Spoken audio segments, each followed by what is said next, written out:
This story was found on the nosleep subreddit and was written by Reddit user M59gar.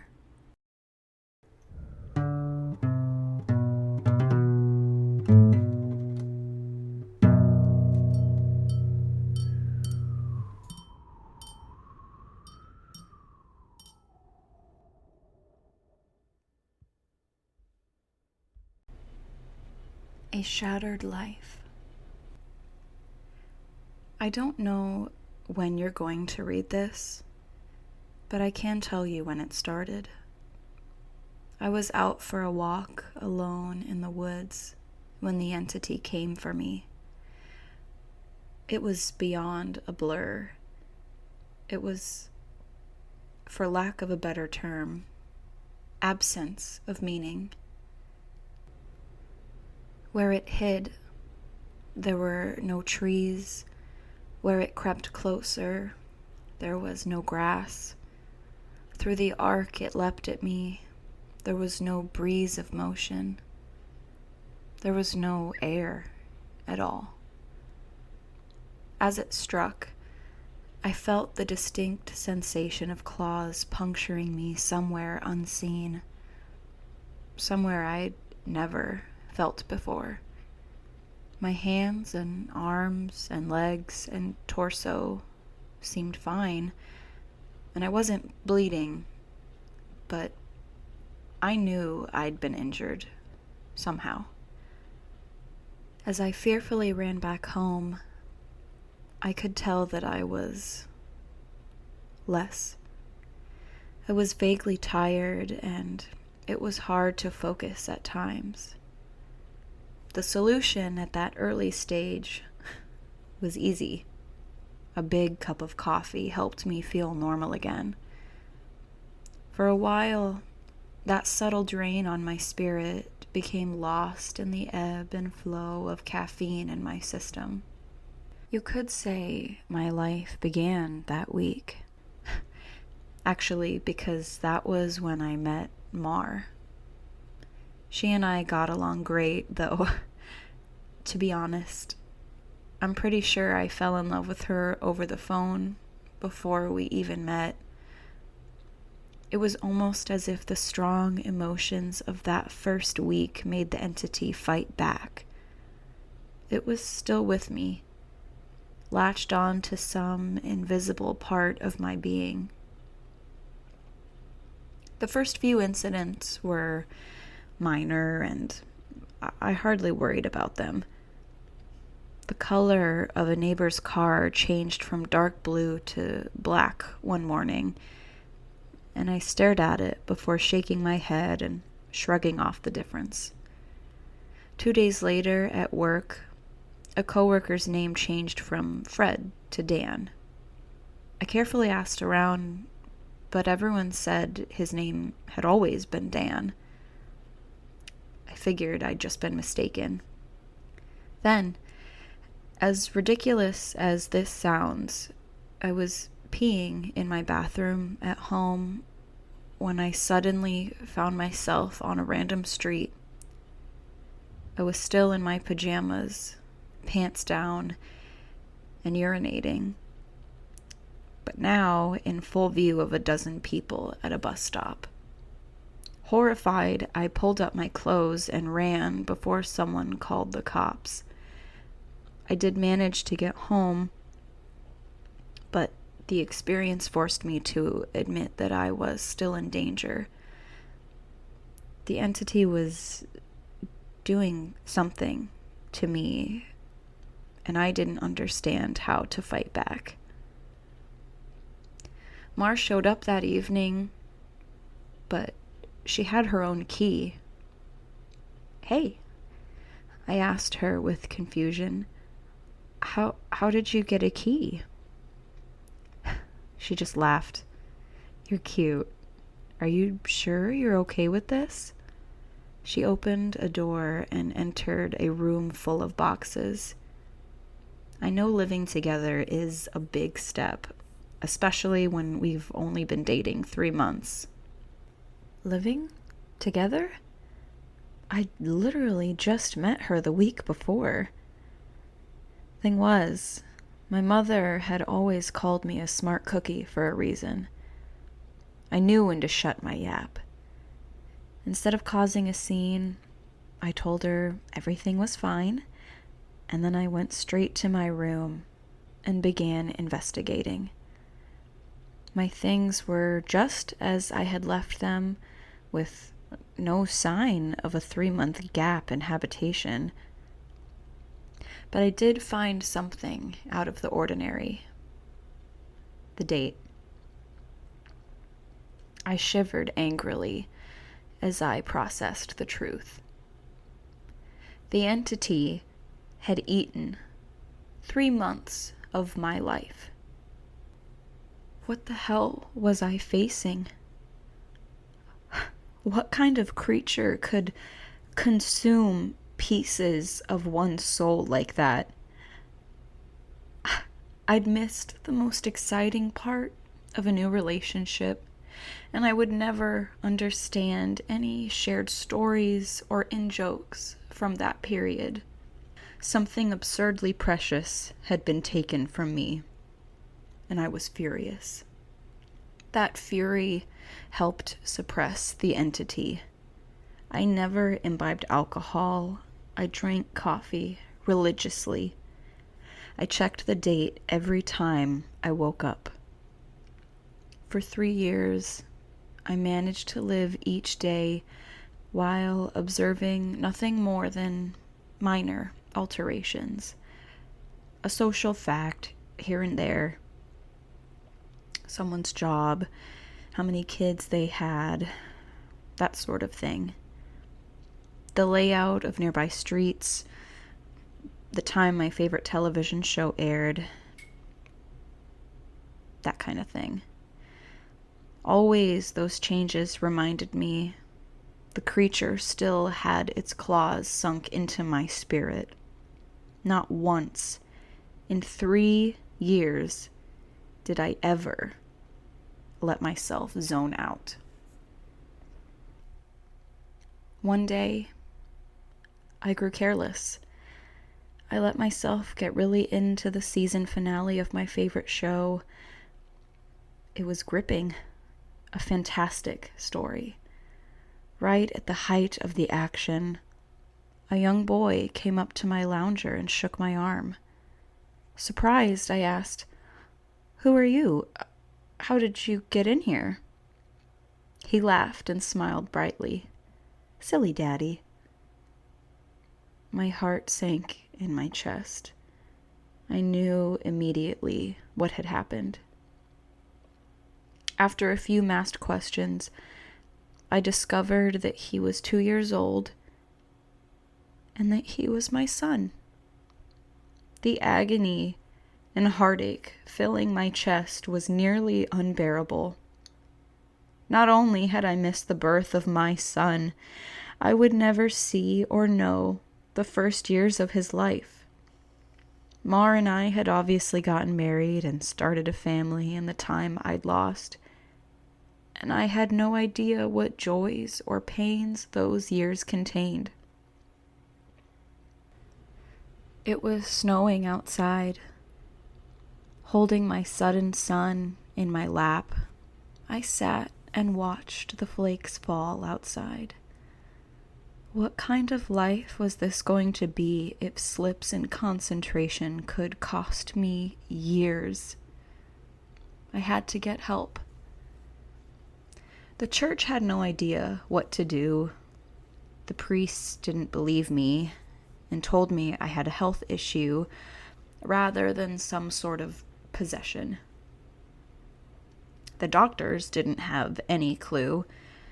Nothing showed up on all their scans and tests, but they happily took my money in return for nothing.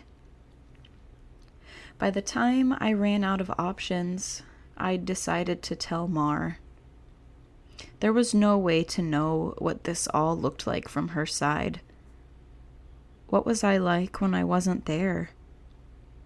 Did I still take our son to school? Did I still do my job? Clearly I did, because she seemed to be none the wiser. but I still had a horrible feeling that something must have been missing in her life when I wasn't actually home inside my own head.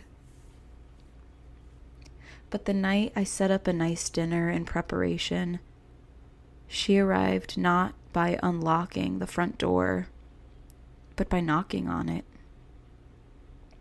I answered and found that she was in a nice dress. She was happily surprised by the settings on the table. A fancy dinner for a second date? I knew you were sweet on me. Thank the Lord I knew when to keep my mouth shut. If I'd gone on about being married and having a son, she might have run for the hills. Instead, I took her coat and sat down for our second date. Through carefully crafted questions, I managed to deduce the truth. This really was our second date. She saw relief and happiness in me, but interpreted that as dating jitters. I was just excited to realize that the entity wasn't necessarily eating whole portions of my life. The symptoms, as I was beginning to understand them, were more like the consequences of a shattered soul. The creature had wounded me, broken me into pieces. Perhaps I was to live my life out of order, but at least I would actually get to live it. And so it went for a few years, from my perspective. While minor changes in politics or geography would happen daily, major shifts in my mental location only happened every couple months. When I found myself in a new place and time in my life, I just shut up and listened, making sure to get the lay of the land before doing anything to avoid making mistakes.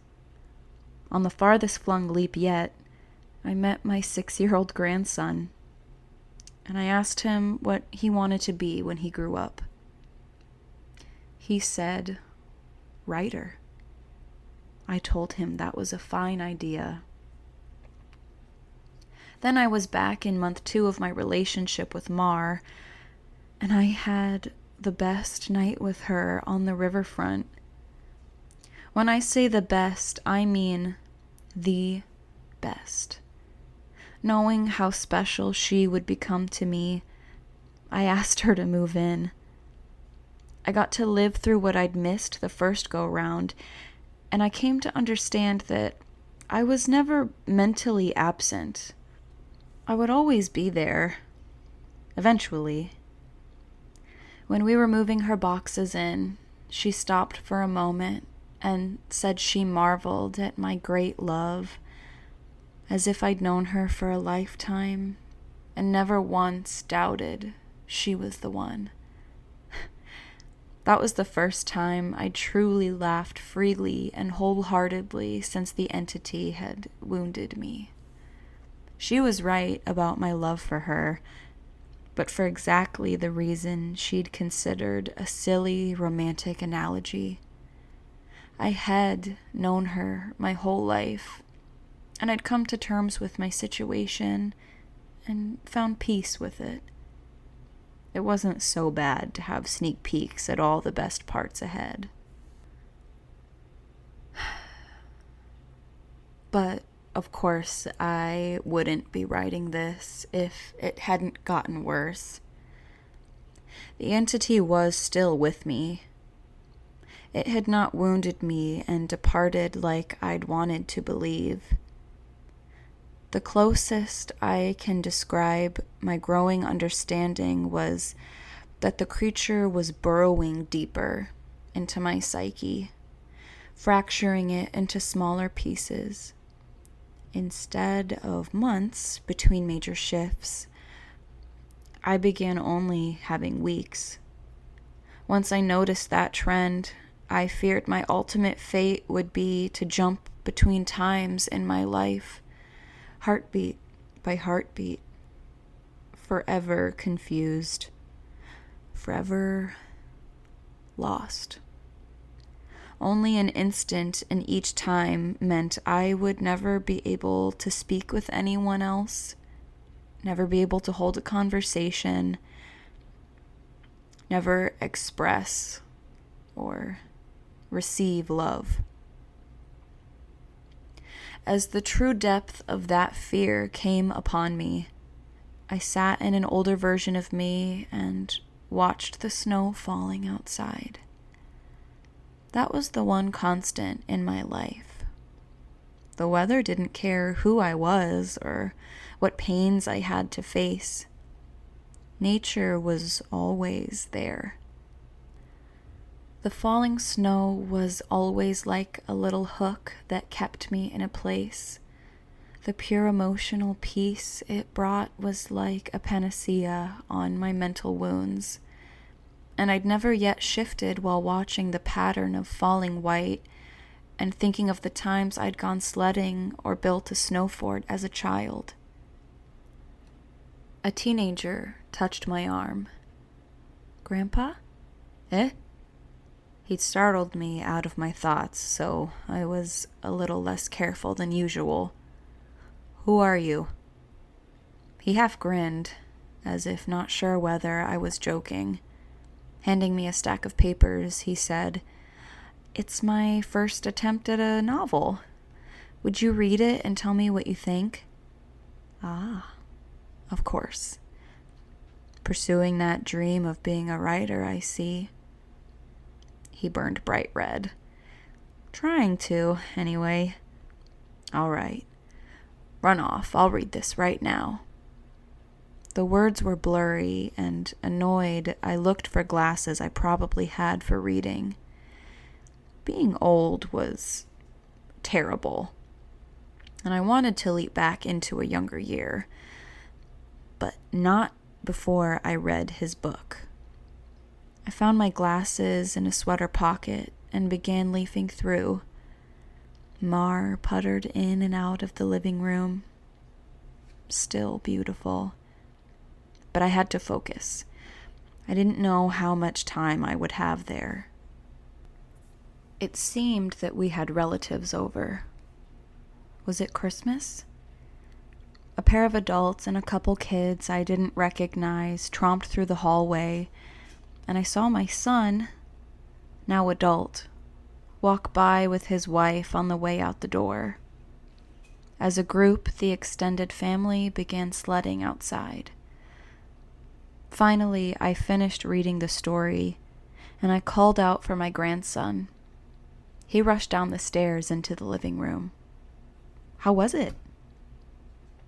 "Well, it's terrible," I told him truthfully. "But it's terrible for all the right reasons. You're still a young man, so your characters behave like young people. But the structure of the story itself is very solid." I paused. "I didn't expect it to turn out to be a horror story." He nodded. "It's a reflection of the times. Expectations for the future are dismal, not hopeful like they used to be." "You're far too young to be aware like that," I told him. An idea occurred to me. If you're into horror, do you know anything about strange creatures? "Sure. I read everything I can. I love it." Warily, I scanned the entrances to the living room. Everyone was busy outside. For the first time, I opened up to someone in my life about what I was experiencing. In hushed tones, I told him about my fragmented consciousness. For a teenager, he took it well. "You're serious?" "Yes." He donned the determined look of a grown man accepting a quest. I'll look into it, see what I can find out. You should start writing down everything you experience. Build some data. Maybe we can map your psychic wound." Wow. Sounds like a plan. I was surprised. That made sense, and I hadn't expected him to have a serious response. But how will I get all the notes in one place? "Let's come up with somewhere for you to leave them," he said, frowning with thought. "Then I'll get them, and we can trace the path you're taking through your own life. See if there's a pattern." For the first time since the situation had gotten worse, I felt hope again. "How about under the stairs? Nobody ever goes under there." "Sure." He turned and left the living room. I peered after him. I heard him banging around near the stairs. Finally, he returned with a box, laid it on the carpet, and opened it to reveal a bursting stack of papers. He exclaimed, "Holy crap." But of course, being a teenager, he didn't really say crap. Taken aback, I blinked rapidly, forgiving his cussing because of the shock. Did I write those? He looked up at me with wonder. "Yeah, or you will. You still have to write them and put them under the stairs after this." He gazed back down at the papers, then covered the box. "So you probably shouldn't see what they say. That could get weird." That much I understood. "Right."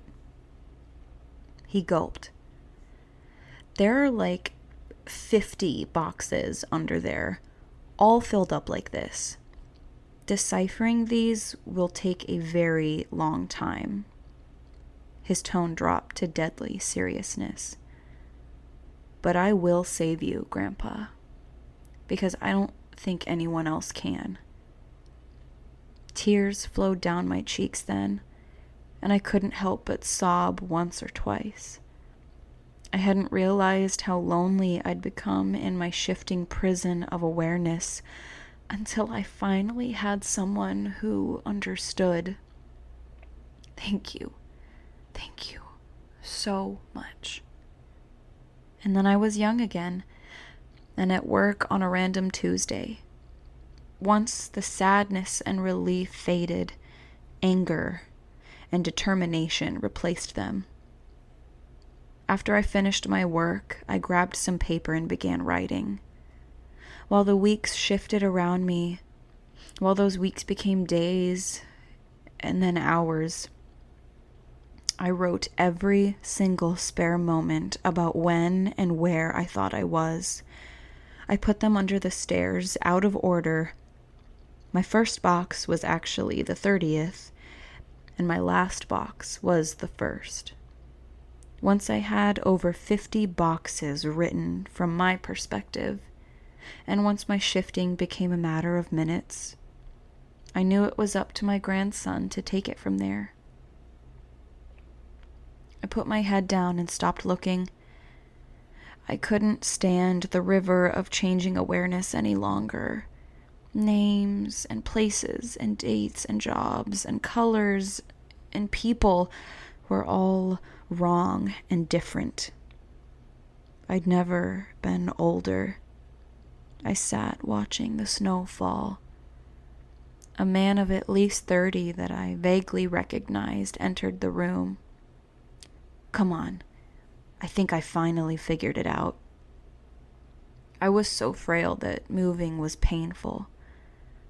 "Are you him? Are you my grandson?" "Yes."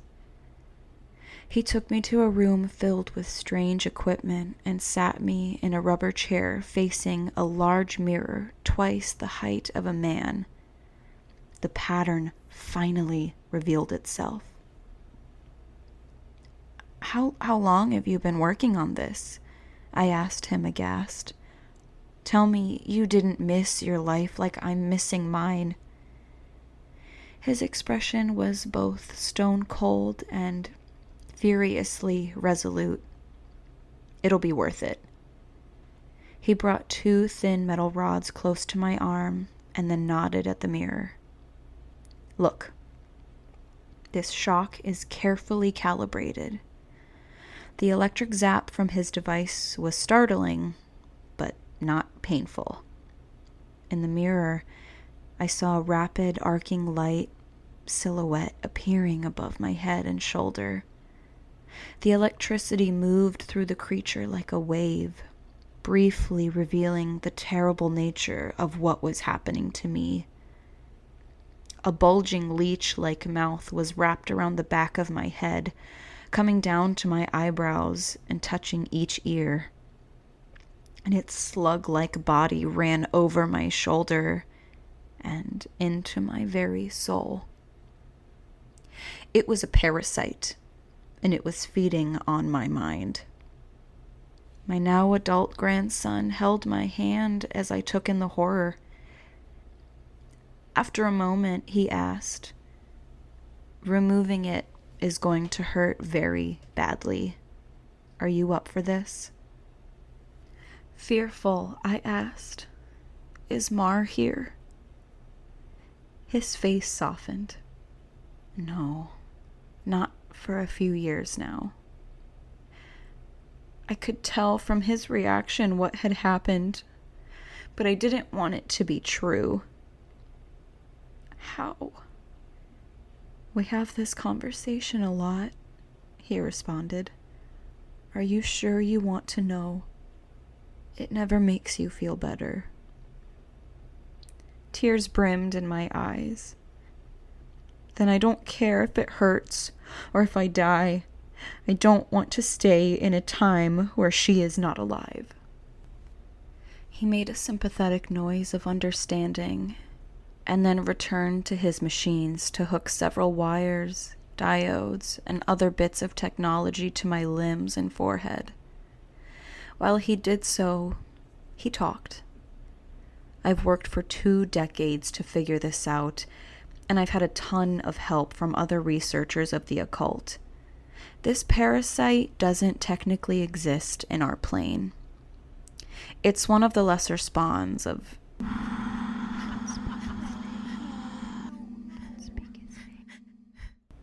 "and it feeds on the plexus of mind, soul, and quantum consciousness, or reality. When details like names and colors of objects changed, you weren't going crazy. The web of your existence was merely losing strands as the creature ate its way through you." I didn't fully understand. I looked up in confusion as he placed a circlet of electronics like a crown on my head in the exact line where the parasite's mouth had ringed me. "What?"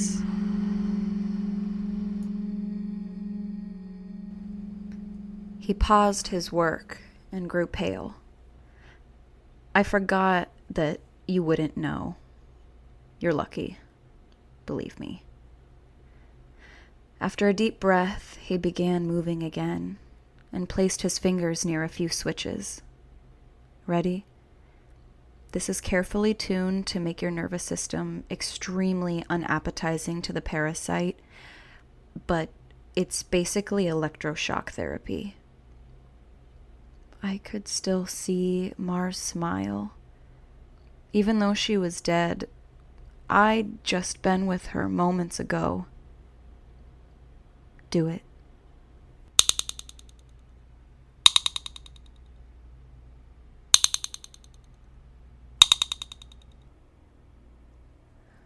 The click of a switch echoed in my ears, and I almost laughed at how mild the electricity was.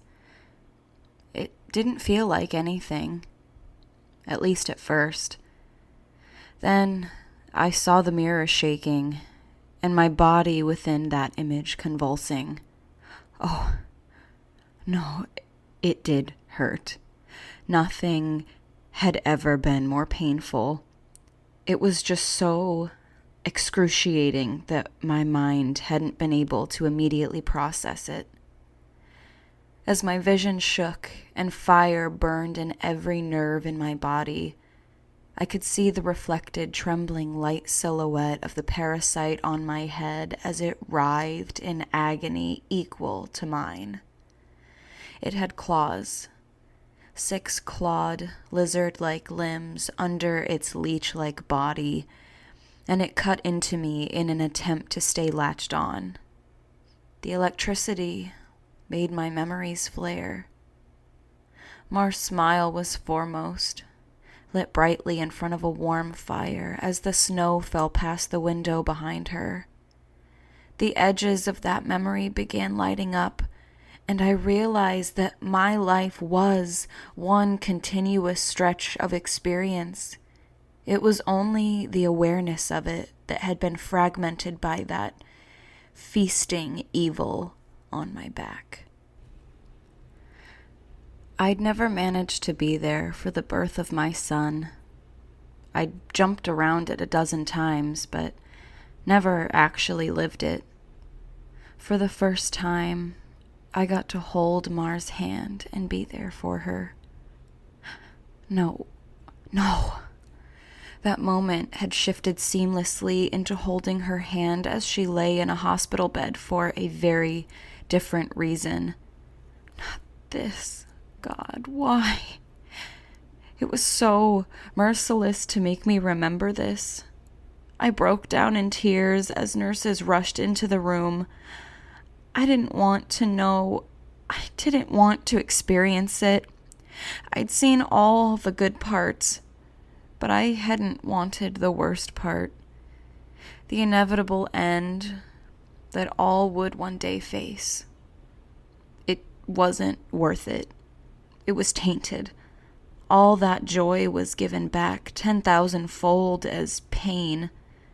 The fire in my body and in my brain surged to sheer white torture, and I screamed. My scream faded into a surprised shout as the machines and electricity and chair faded away. Snow was no longer falling around my life. I was out in the woods on a bright summer day. Oh, God. I turned to see the creature approaching me. It was the same absence of meaning, the same blank on reality. It crept forward just like before, but this time it hissed and turned away. I stood astounded at being young again and freed from the parasite. My grandson had actually done it. He'd made me an unappetizing meal, so the predator of mind and soul had moved on in search of a different snack. I returned home in a daze, and while I was sitting there processing all that had happened, the phone rang. I looked at it in awe and sadness. I knew who it was. It was Marjorie, calling for the first time for some trivial reason she'd admit 30 years later was made up just to talk to me. But all I could see was her lying in that hospital bed, dying. It was going to end in unspeakable pain and loneliness. I would become an old man, left to sit by myself in an empty house, his soulmate gone long before him. At the end of it all, the only thing I would have left was sitting and watching the falling snow. But now, thanks to my grandson, I would also have my memories. It would be a wild ride, no matter how it ended. On a sudden impulse, I picked up the phone. With a smile, I asked, "Hey, who's this?" Even though I already knew. I think that it's really important to include the author's note at the end of this story, so I'm going to go ahead and share that with you. Together, my grandfather and I did set out to write the tale of his life. Unfortunately, his Alzheimer's disease progressed rapidly, and we were never able to finish. He's still alive, but I imagine that mentally he is in a better place than the nursing home. I like to think he's back in his younger days, living life and being happy, because the reality is much colder. It's snowing today. He loves the snow. When I visited him, he didn't recognize me, but he did smile as he sat looking out the window.